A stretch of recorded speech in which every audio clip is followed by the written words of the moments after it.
Hello guys, எல்லாரும் நல்லா இருக்கீங்களா? நான் ரொம்பவே நல்லா இருக்கேன். இன்னைக்கு அக்டோபர் 8 வெட்னஸ்டே என்னோட பர்த்டே. எனக்கு வந்து இன்னையோட 25 வயசு ஆகுது. எனக்கு நிறைய பேர் வந்து விஷ் பண்ணியிருந்தீங்க. எல்லாருக்குமே ரொம்ப ரொம்ப நன்றி. ஸ்கூல் காலேஜ்லாம் படிக்கும்போது பர்த்டேலாம் வருது அப்படின்னா நம்மளுக்கு ஒரு மாதத்துக்கு முன்னாடிலேருந்தே வந்து அந்த எக்ஸைட்மெண்ட் வந்து தாங்க முடியாது. இந்த மாதம் நம்மளுக்கு பர்த்டே வருதுல்ல அப்படின்னு சொல்லிட்டு ரொம்பவே வந்து குஷியாக இருப்பேன். அதே மாதிரி வந்து நம்மளுக்கு பர்த்டே டைமில் ஸ்கூல் லீவ் விட்டுட்டாங்கன்னு வச்சுக்கோங்களேன், அதுக்கு வந்து ரொம்பவே வருத்தப்பட்டு ஃபீல் பண்ணியிருக்கேன் நான். அதெல்லாம் நினச்சி பார்க்கும்போது நம்ம ரொம்பவே சில்லியாக இருந்திருக்கோம்ல அப்படின்னு தோணுது எனக்கு. அதே மாதிரி நான் காலேஜ் படிக்கும்போது வந்து பர்த்டேலாம் வந்ததுன்னா ஃப்ரெண்ட்ஸ் வந்து இன்ஸ்டாகிராமில் வந்து அட்வான்ஸ் பர்த்டே விஷ் வந்து ஸ்டோரியில் போடுவாங்க.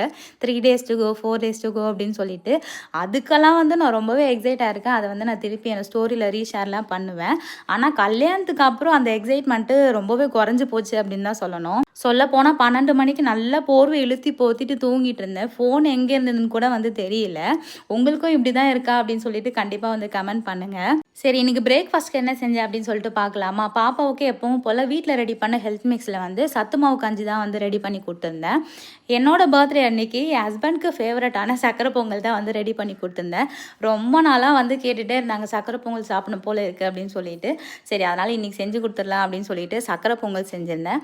அப்புறம் வந்து பிரேக்ஃபாஸ்ட்க்கு வந்து கேரட்டு, வெங்காயம் அதெல்லாம் போட்டு ஒரு ஆம்லேட் மாதிரி செஞ்சுருந்தேன். டேஸ்ட் ரொம்பவே சூப்பராக இருந்தது. கண்டிப்பாக நீங்களும் வந்து ட்ரை பண்ணி பாருங்கள். ஸோ அவ்வளோதான். இன்றைக்கி பிரேக்ஃபாஸ்ட் மெனு என்ன அப்படின்னா கேரட் ஆம்லேட்டு, அப்புறம் ஆப்பிள், பாதாம், நான் செஞ்ச சக்கரை பொங்கல். நெக்ஸ்ட் வீடியோவில் பார்க்கலாம்.